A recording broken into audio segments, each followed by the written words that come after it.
And good evening. I'm Marty Olsen, and I'm hosting City Focus tonight. And as you can see, I'm sitting here singularly, which is not the norm. I usually have a guest, but tonight we're going to run solo. And I encourage those who are watching, if you'd like to contribute to the program, I would really enjoy that. And you can contact us here at the studio at 860-445-7499 over here in Groton. And I would really appreciate that. I always enjoy having this program be conversational. So don't be shy, get on the air, and you're the boss. We'll talk about what you'd like to talk about. One thing that's coming up locally in New London soon is the car shows. They're starting up cruise nights, whatever you like to call them, next Monday, May 12th at Ocean Beach, and they kick off at 5 o'clock each Monday, and the beach is open for free. There we go. And they're a lot of fun. I mean, a lot of folks come down, a lot of folks are displaying their automobiles and motorcycles, and I think it's something that an individual or a couple or a family could enjoy. And Jeff Mullen has the rides running. It's a nice night. You can get out there and walk the boardwalk, maybe buy yourself and your crew a soft serve ice cream.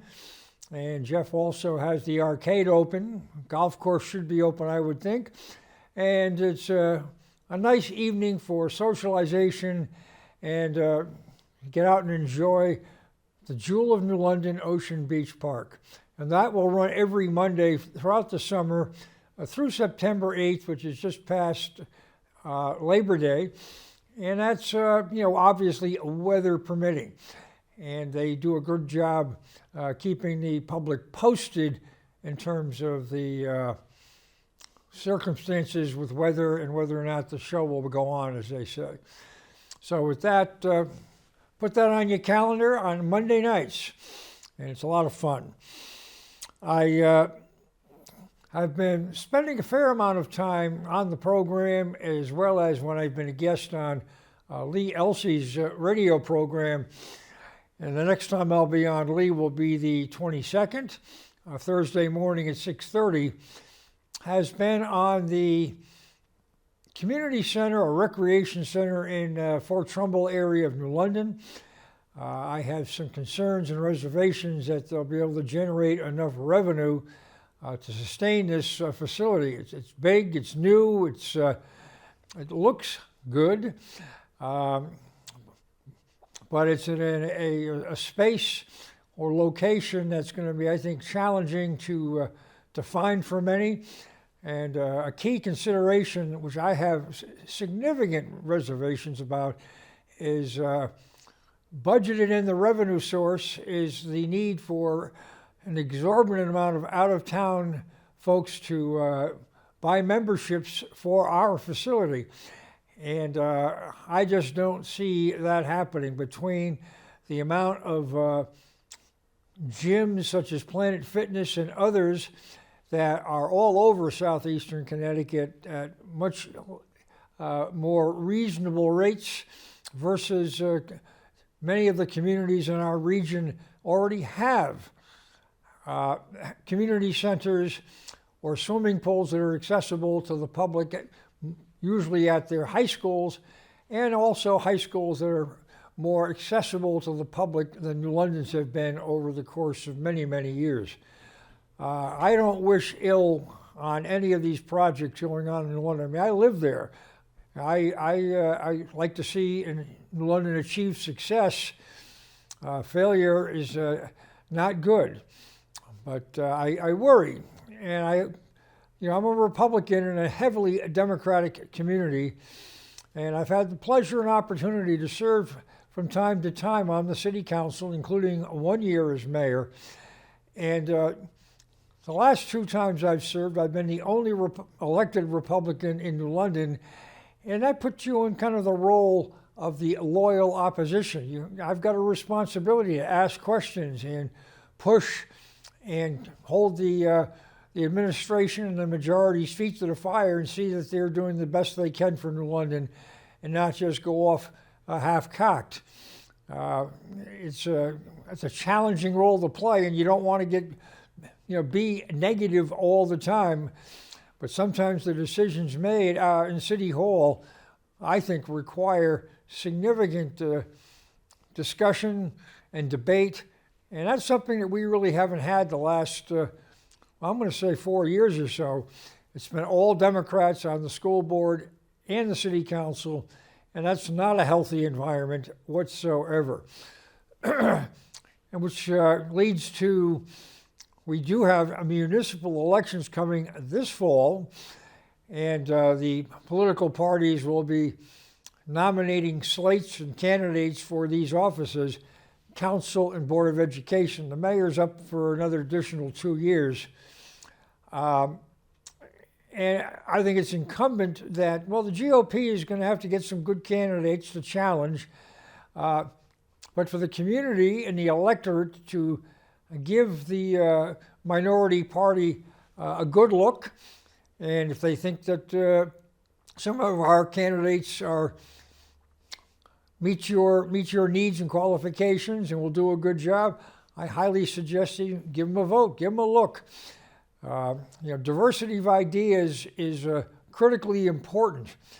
From my observation, since we've changed the government in New London to a elected mayor for a 4-year term with a significant salary, it's really turned into a one-man show, and the role of council has been diminished greatly, and there's been basically no pushback, no discussion, and the mayor just kind of does what, in this case, he wants to do. And I don't know about you, but when I look at the paper, which is my primary source of local news, I don't see much regarding the council and any quotes from them or discussion. And I really think that that's not a healthy environment for our community.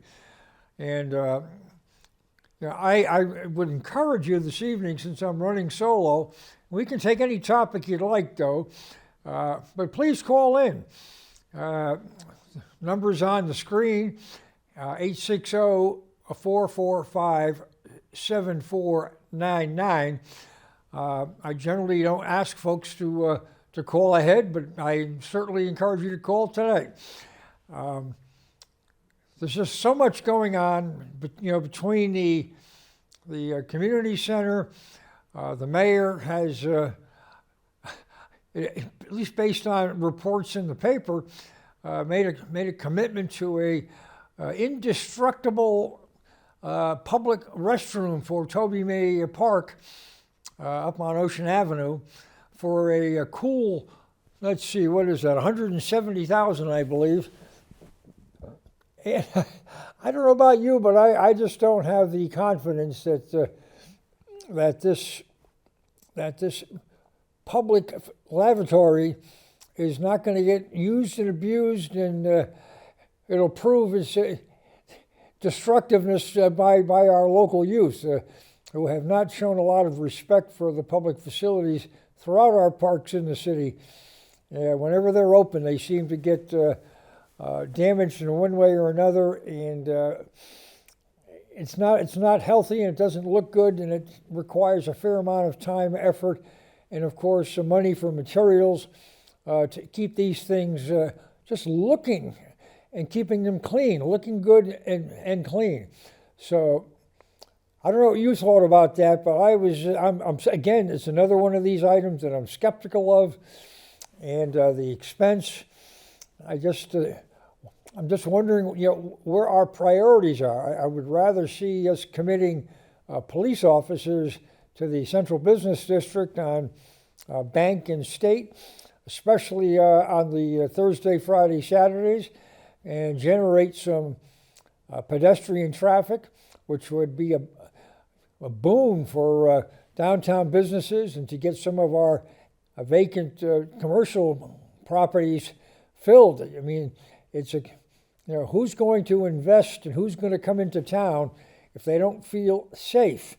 And there's enough activity downtown as well as within the community itself, where I think that folks can make choices, and they have choices, and they don't have to come to New London, and that includes New Londoners. That you can go to Niantic, or you can go to Mystic, and there's other places to go, and our neighbors as well can make choices to where they're going to dine out or go for their leisure activities. And I think the mayor again has got blinders on in this particular case, because there's absolutely no pedestrian traffic in the downtown area. You need a police presence. People have got to see the policeman or policewoman. Now, going back to quite a few years now, when we had, just before we had changed the government, through the Parking Commission funded a number of concerts downtown on the Parade Plaza, and they were held on Fridays usually in the early evening or late afternoon during the summer months, and they would close the road, and there was a police presence, and as a matter of fact, as I recall, the chief at that time would be showing her face as well, and there were no problems, and people came down. We had nice crowds, and when things were through with the shows, the crowd could disperse and find a place to dine or get an ice cream and just enjoy the waterfront in the downtown area. But if people are not comfortable, they're not coming. So I think it's incumbent upon our community leadership to take a much closer look at this and budget for it. To not, I think, is absolutely we're not going to achieve our objectives and our goals if people are not feeling safe in the downtown area. Now, I also would like to note that, as many of you I'm sure know, I'm an active member of the New London Kiwanis Club, and at we have our annual golf tournament coming up in September, September 19th to be specific, and that will be held at the Shanticasset Golf Club in Groton, and it's a lot of fun.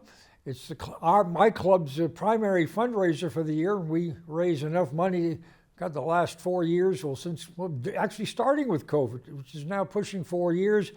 We've raised over $100,000, and much of this goes into our scholarship endowment, and it also funds our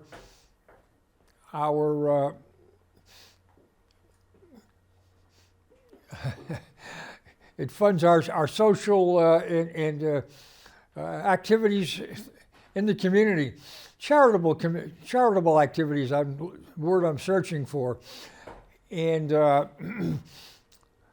as I speak, we have received the scholarship applications for this year from seniors throughout Southeastern Connecticut, and we have a committee of 5 that's reviewing these applications, and we have enough funding in place this year to increase our scholarship grants from three $3,000 scholarships to 4 $3,000 scholarships. So we think that's a pretty significant amount, and we've made a significant effort to encourage and get these applications into the hands of 11 schools in Southeastern Connecticut. It's also available on our website, which is newlondonkiwanis.org. Now, obviously for this year, you're too late because they were supposed to be in by the 30th of April. But it warms one's heart if you're on that committee and you get a chance to see the quality of the applicants that we get, and that the future looks a little bit brighter sometimes than you might get from the news media.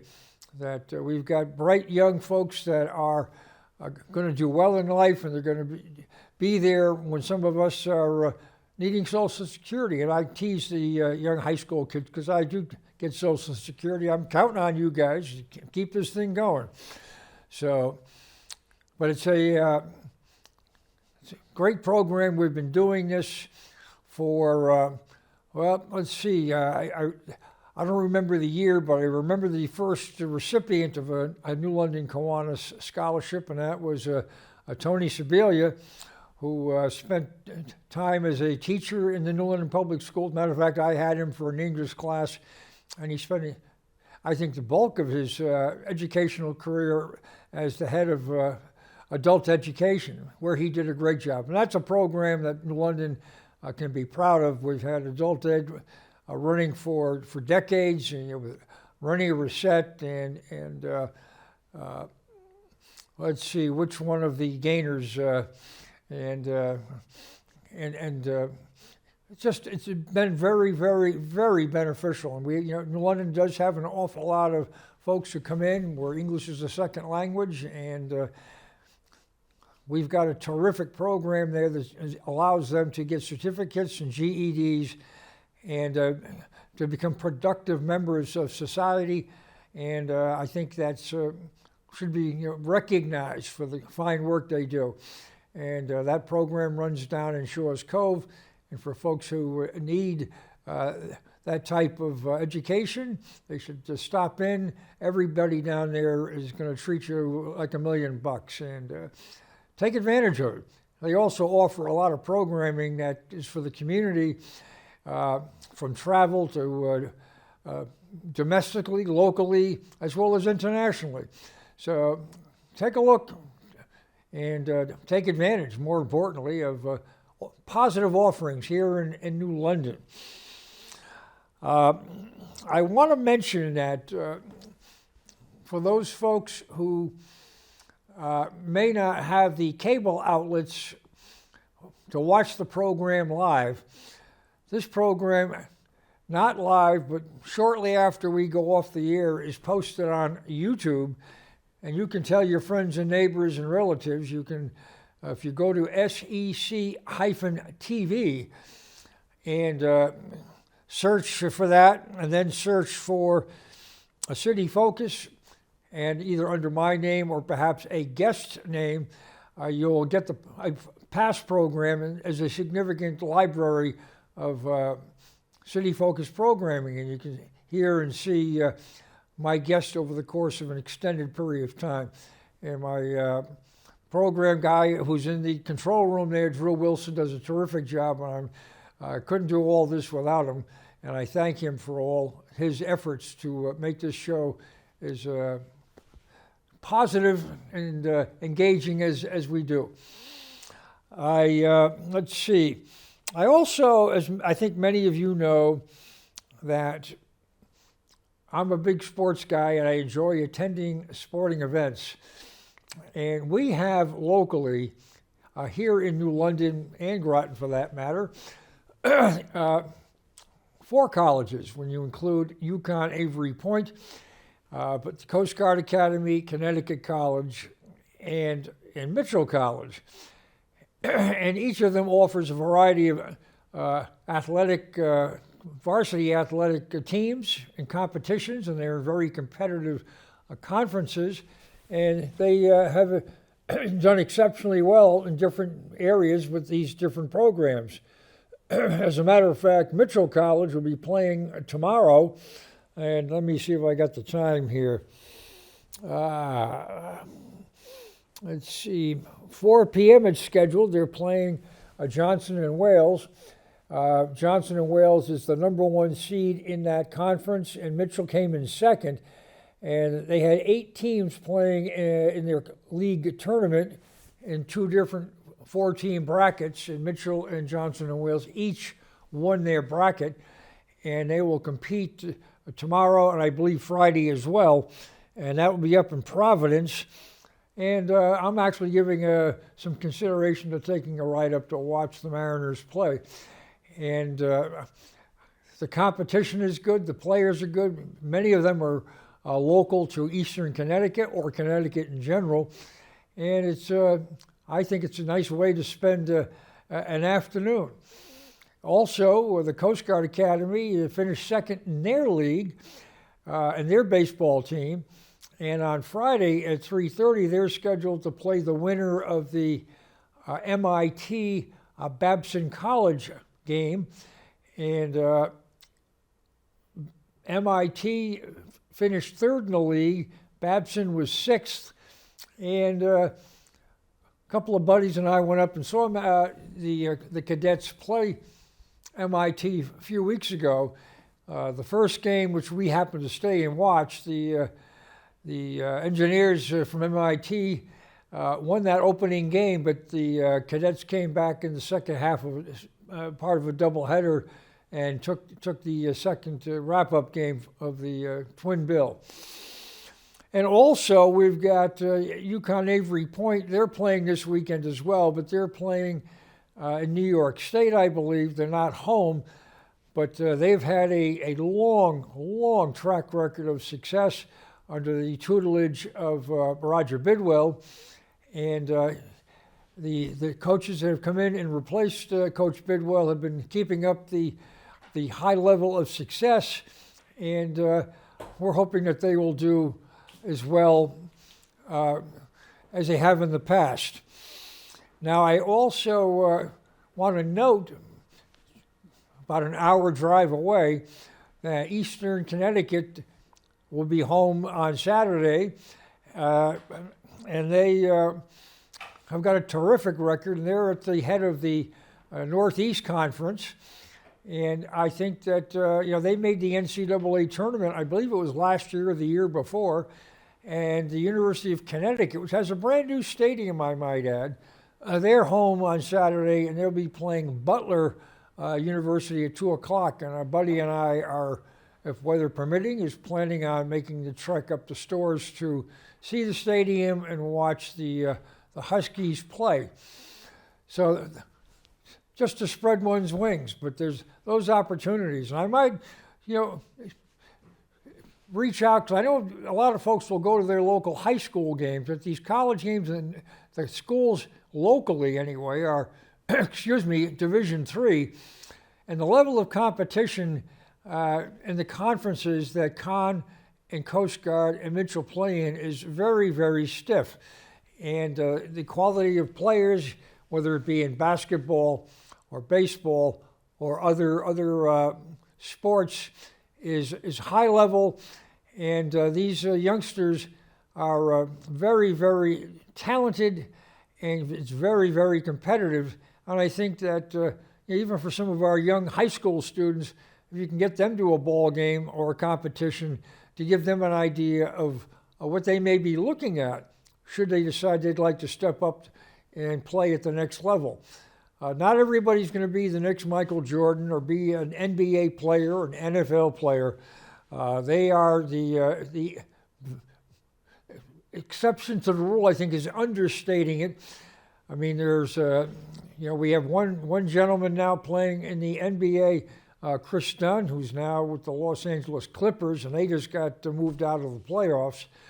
And boy, I'll tell you, I give Chris Dunn a heck of a lot of high marks. I mean, he was a draft pick in the lottery a number of years ago by the Minnesota Timberwolves, and he had a number of injuries and wasn't really able to achieve his highest level of performance, and they moved him along to Chicago, where I believe he also got injured again and was released.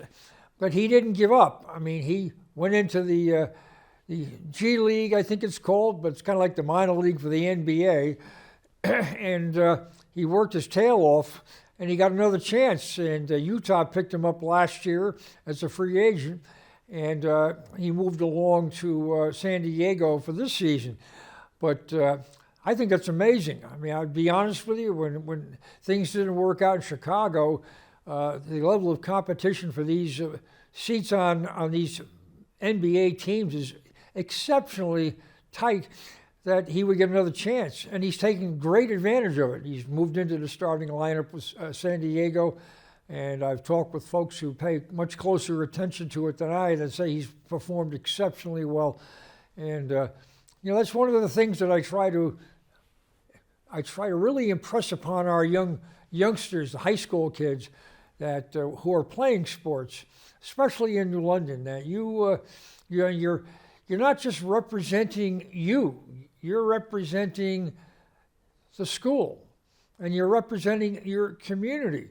And if you move up into higher levels, the college level or professional, people pay attention to this stuff. And I know that's why I encourage folks to watch and attend, to let these young men and women know that the local community is still paying attention to them and following them and wanting to see them achieve success. And India Pagan, who's played on the Olympic team for the Puerto Rican women's basketball, that's fabulous. I mean, how many Olympians have we had out of New London? It's really amazing. And we've had the Reed brothers who've played in the NFL. And this is just recent vintage. Rajay Davis, who has participated for an extended career in Major League Baseball and played for Coach Vargas at New London. It's tiny little New London with 27,000, and to have that many folks playing at the same time at that high level is really, it's amazing. But like I said earlier, folks have got to recognize that the odds of achieving that level of performance is not great, and you really need to plan for, plan B, which is the rest of your life. And what are you going to do? You can maybe make a living in the sport you love, but if you don't, there's needs for doctors and lawyers and carpenters and plumbers and you name it, and there's probably jobs out there that we can't even comprehend yet, but they'll be the jobs of the future, AI. And, the young folks are going to be the driver of all this technology. And this is where I think that we should be encouraging some of these folks. And the trades are also, there's really a shortage of really skilled tradespeople, the electricians again, carpenters, plumbers, painters, and they are needed desperately.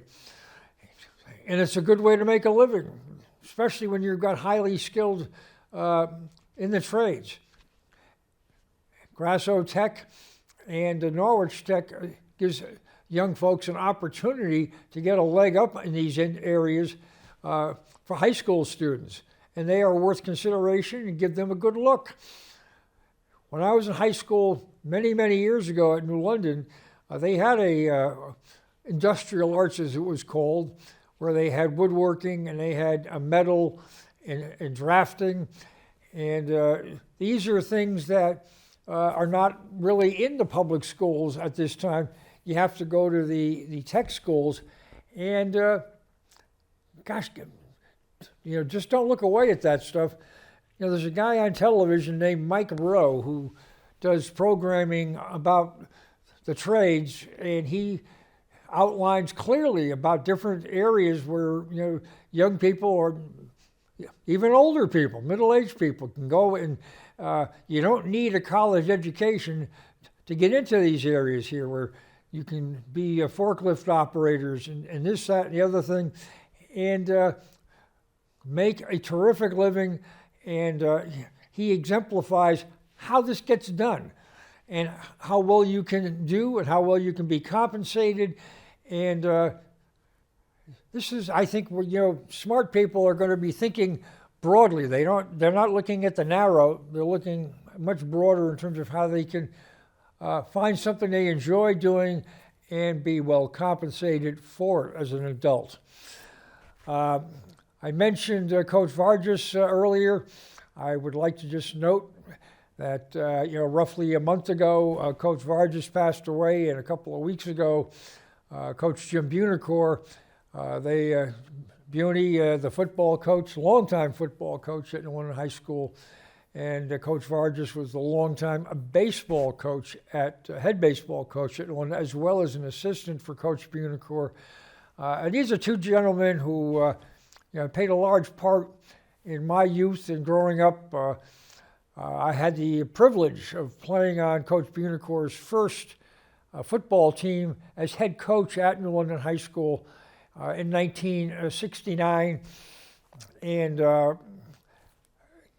hard work paid off. I mean, he saw something because I started as an offensive guard, and I had two two gentlemen who were terrific mentors on either side of me, who played on the 1968 powerhouse team that New London had under Coach Bob Weiss. But I had Rich Foy to my right as a center, and Ron Maggi, who was moved from the position I played at guard out to tackle.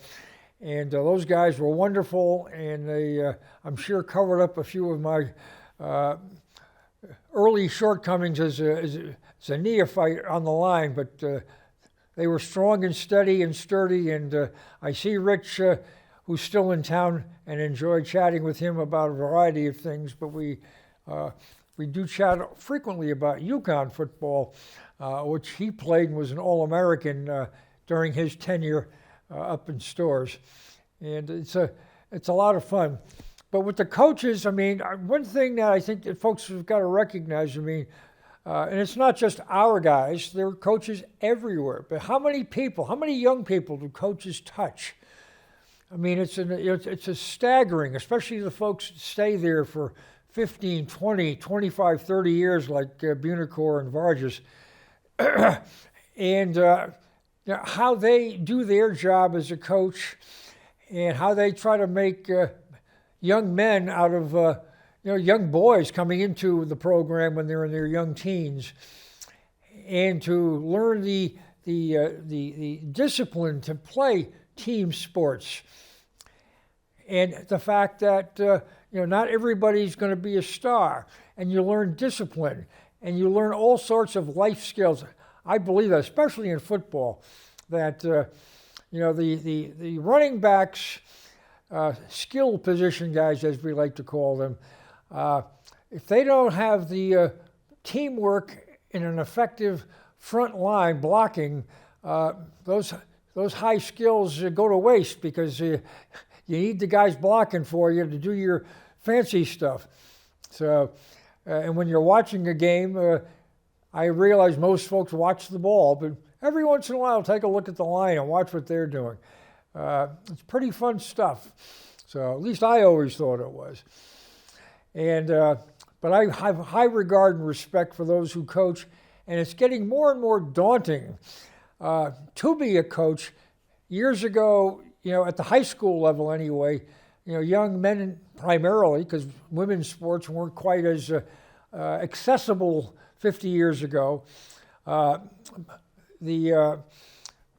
You play for your town. You lived in Groton, London, Waterford. There weren't that many regional squads. You had St. Bernard's, as a parochial school.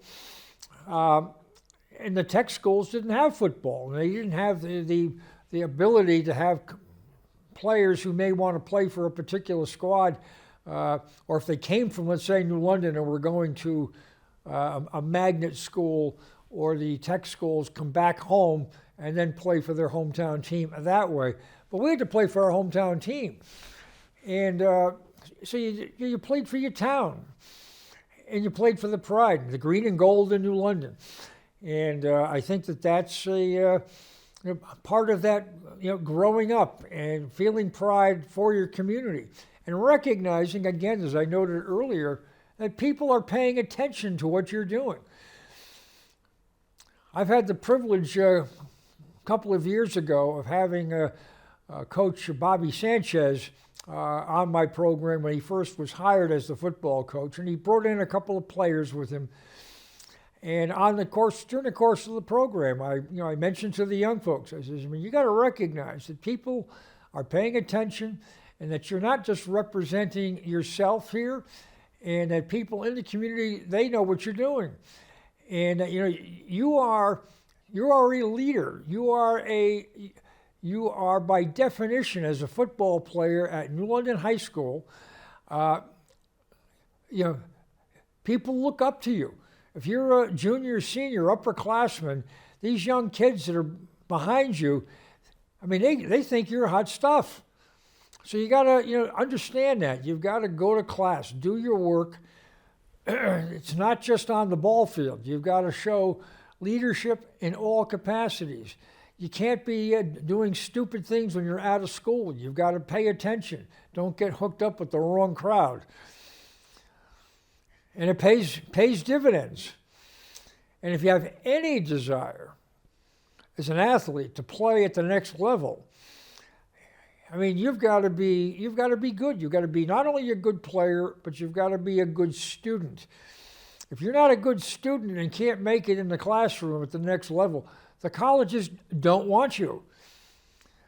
There's too many other players that meet that criteria, and they're not going to be there holding your hand and coaxing you along. It gets much more serious every step of the way. So pay attention to your classwork. And as I encourage to attend some of our local sporting events for the athletes, I think it's important that you recognize that these players are good at all levels, for the men and women, boys and girls, at the next level, whether it's D1, D2, or D3, the participants who are playing here, these are your high school team captains. These are the ones who are all conference and all state. These are the ones that get written up in the newspaper, all of them. You're not getting the 12th guy on the bench being offered a scholarship to go to Notre Dame, or perhaps ride the bench at Coast Guard. Coast Guard, you've got to be a sharp tack. Those guys are smart, and so are the women. And the women, I mean, the athletics, it's part of their routine up there. They've got to have a level of athletic participation. They're not all necessarily going to be varsity athletes, but they will be having to do things within their curriculum along with their academics. So it's they push them hard, and Coast Guard's building, and they're building leaders for the United States Coast Guard. It's a good job if you can get it. My cousin Rube, local guy, Dr. Olsen's son, oldest son.